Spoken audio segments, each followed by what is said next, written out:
Hello everyone, welcome back to my YouTube channel Digital Mastering. Hope आप सब preparation कर रहे होंगे और आफ्टर अ लॉन्ग ब्रेक थोड़ा सा काम पड़ गया था बीच में, तो आज मैं कंटिन्यू कर रहा हूँ जो कि आपके JKSSB का सब इंस्पेक्टर फाइनेंस का सिलेबस है, उसको कंटिन्यू कर रहा हूँ यहाँ पर मैं। और कंटिन्यूएशन में जो है आज हम पढ़ने वाले हैं, आपके सिलेबस में है पॉपुलर पर्सनैलिटीज़, जिसमें आपका पॉलिटिक्स पढ़ना है, साइंटिफिक डिस्कवरीज़ पढ़ना है, geographical supports and history. Popular personalities यानी कि किसने कौन सा कार्य किया है, पॉलिटिक्स में कौन से बेहतरीन रहे हैं, कौन कौन से पॉलिटिकल पर्सनस का यहाँ पर जो है उनका काम अच्छा रहा है और कौन कौन मशहूर हुए हैं, तो ये यहाँ पर हम पढ़ेंगे। साइंटिफिक डिस्कवरीज़ में फॉर एग्ज़ाम्पल जैसे आपने देखा होगा कोई दवाई अगर बन रही है तो उसके पीछे कौन से साइंटिस्ट का हाथ है, तो ये साइंटिफिक डिस्कवरीज़ भी हम पढ़ेंगे। उनके पॉपुलर पर्सनैलिटीज़, जोग्राफिकल के रिलेटेड यानी कि जोग्राफ़ी के रिलेटेड जिसने भी कोई अच्छा काम किया होगा तो वो पॉपुलर पर्सनैलिटी को भी हम पढ़ेंगे।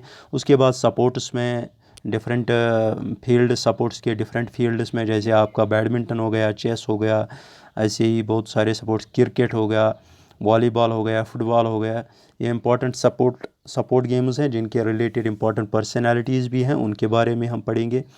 आपको खाली पढ़ना है वो इंपॉर्टेंट पर्सनैलिटीज़ जो कि जिनका ज़्यादा ज़िक्र हुआ है या जिन्होंने जो है टाइटल्स ज़्यादा हासिल किए हैं। जैसे कोई सपोर्ट्स पर्सनैलिटीज़ ऐसी है जिसने गोल्ड मेडल ला के दिया हुआ है, तो उसका आपको यहाँ पर पढ़ना है। इम्पॉर्टेंट पर्सन ऑलरेडी मैंने आपको ये पढ़ाया हुआ है कि कौन से सपोर्ट्स पर्सन ने गोल्ड मेडल ला के दिया है, सपोर्ट्स फील्ड में कौन बेहतर रहा है।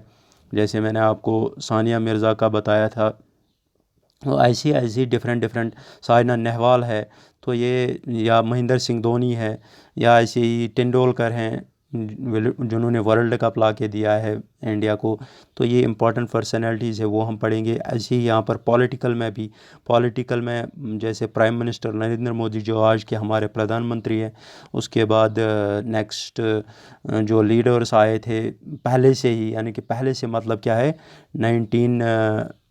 तकरीबन 1947 के बाद जितने भी इम्पोर्टेंट पर्सनैलिटीज़ या उससे पहले भी जिन्होंने पॉलिटिक्स में रोल किया था वो हम यहाँ पर पढ़ने वाले हैं। चले शुरू करते हैं आज का हमारा टॉपिक।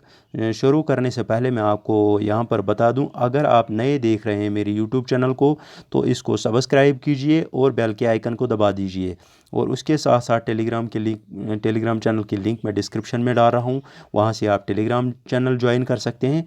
और साथ ही साथ जो है जो भी नए आए हैं वो सब्सक्राइब करें, और जो पुराने हैं जो देख रहे हैं जो मेरी चैनल को सब्सक्राइब कर चुके हैं वो इस वीडियो को ज़्यादा से ज़्यादा शेयर कीजिए और लाइक कीजिए। सबसे मेन है लाइक करना, उससे मोटिवेशन मिलता है। तो चलिए शुरू करते हैं। पहला है नरेंद्र मोदी।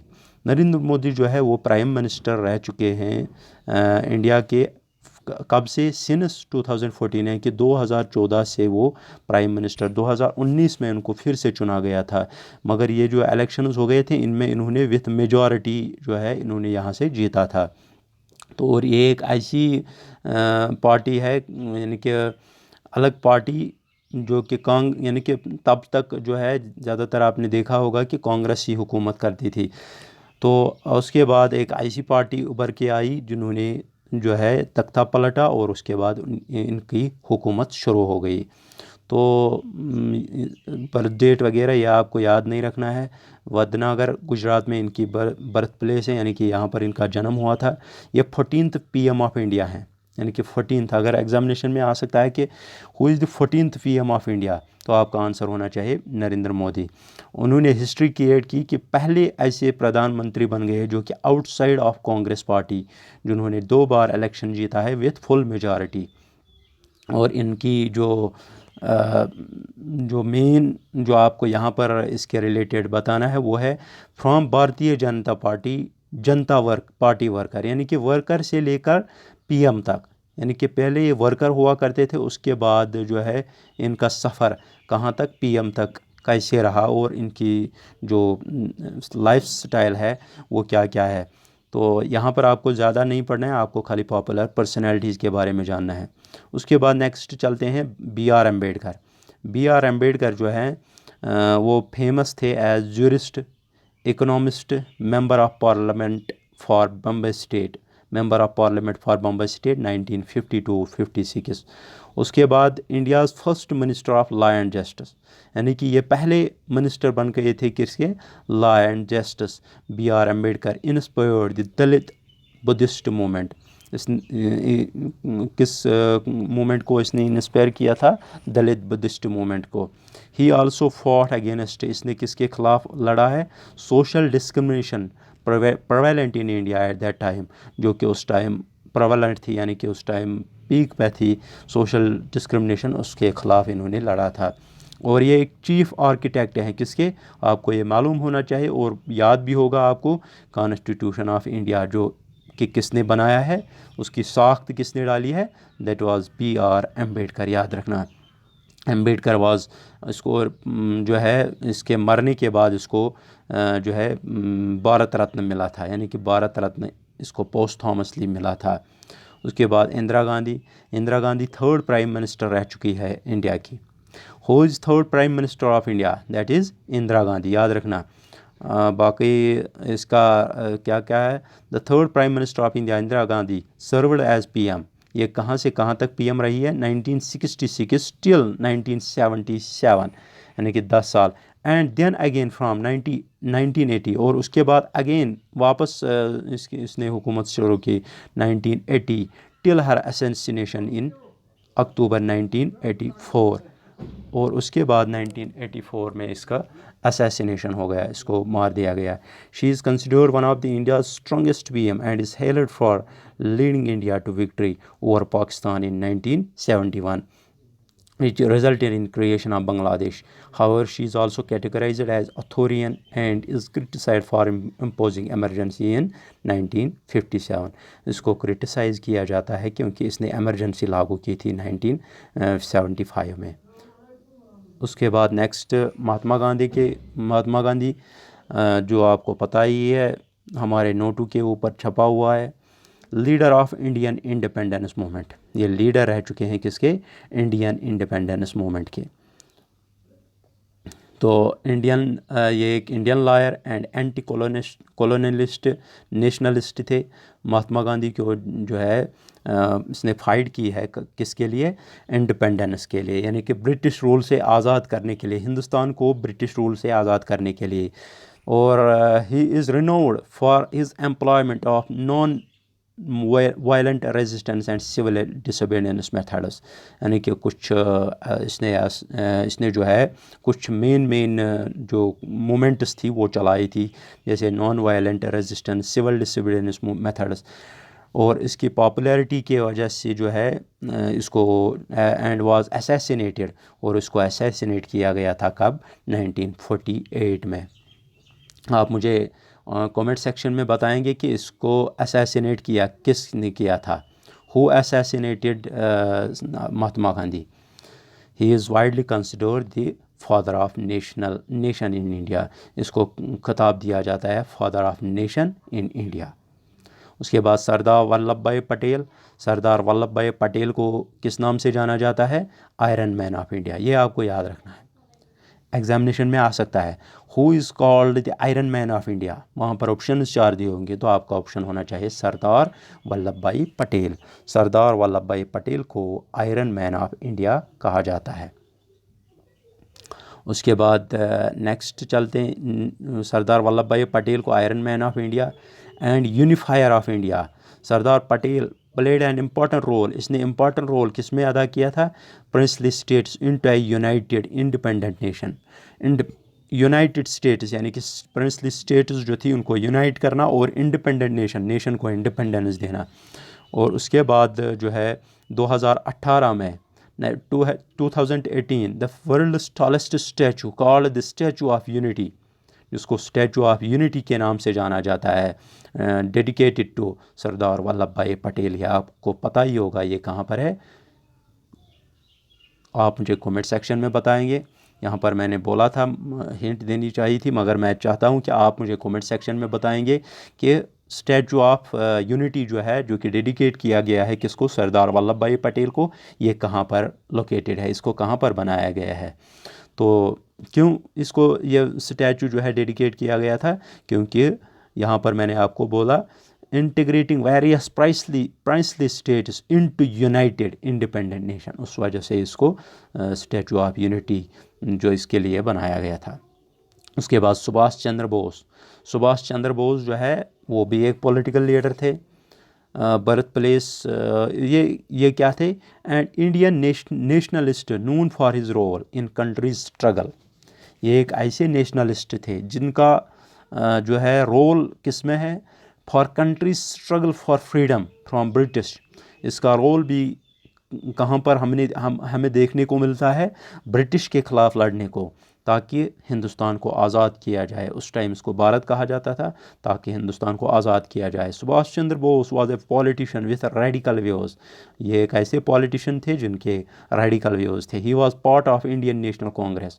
ये पार्ट रह चुके हैं Indian National Congress in late 1920s and 1930s। However his association with Nazi Germany and imperial Japan made him a controversial figure.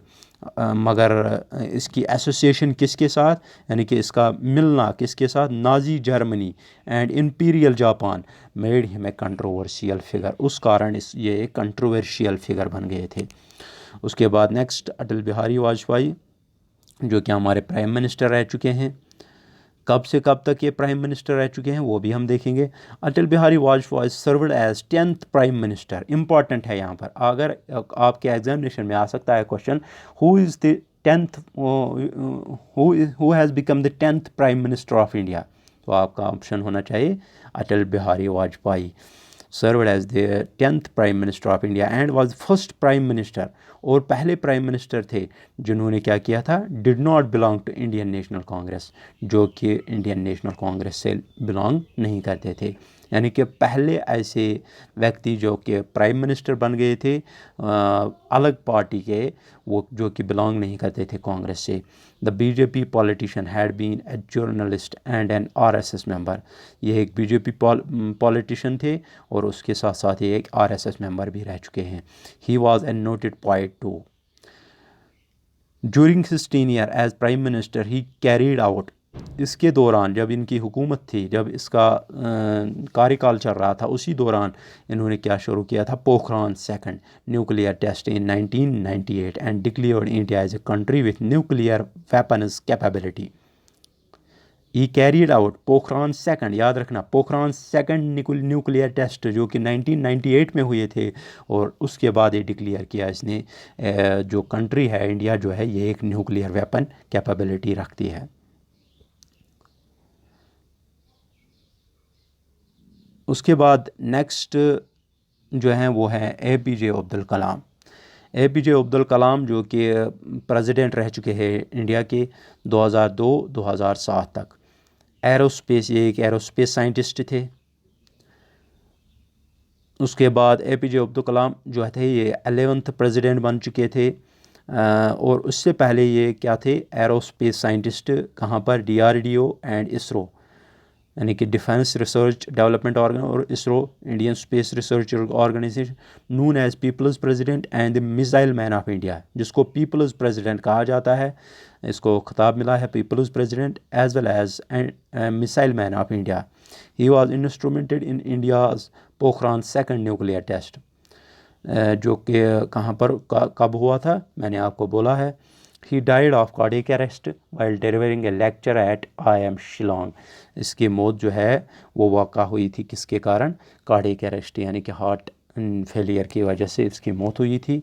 अचानक मौत हुई थी कहाँ पर, IIM शिलोंग में, जब ये लेक्चर दे रहे थे, delivering lecture.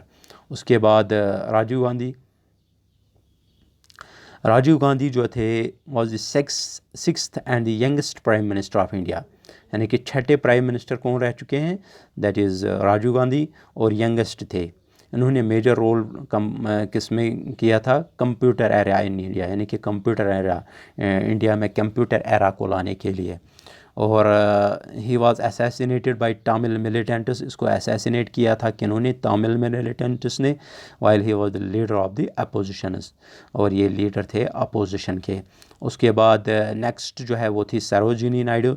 Sarojini Naidu was an Indian poet and political activist, an important figure in Indian independence movement. She was a proponent of anti-imperialistic ideas, women's rights and civil rights. Her illustration carry a poet earned her nickname. इसको किस नाम से जाना जाता है? Nightingale of India. Sarojini Naidu को, सरोजिनी नायडू यानी कि उसके पीछे नायडू आता है, NARDU, नायडू, ये N आपको याद रखना है, N से नायडू एंड N से नाइटिंगेल ऑफ इंडिया, ये आपको याद रख सकता है। ये थोड़ी सी टिडबिट्स होती हैं, थोड़ी सी टिडबिट्स जब मैं आपको बोलूँगा तो उससे आपको याद रह जाएगा, आपको क्लियर हो जाएगा, and you will remember everything. तो नाइटिंगेल ऑफ इंडिया जो लक़ब है ये किसको मिला है? सरोजिनी नायडू को। तो उसके बाद नेक्स्ट जो है, नेक्स्ट लेक्चर में हम पढ़ेंगे सुषमा स्वराज, और उसके बाद बाकी पॉलिटिकल लीडर्स। 3 लेक्चर्स में हम ये ख़त्म करने वाले हैं। चले, आज का लेक्चर हो गया ख़त्म। होप आपको मेरा लेक्चर आज का अच्छा लगा होगा। इसको शेयर कीजिए, लाइक कीजिए, और बल्कि सब्सक्राइब कीजिए चैनल को अगर आप नए मेरी चैनल पे ऊपर आ रहे हैं। Thank you everyone.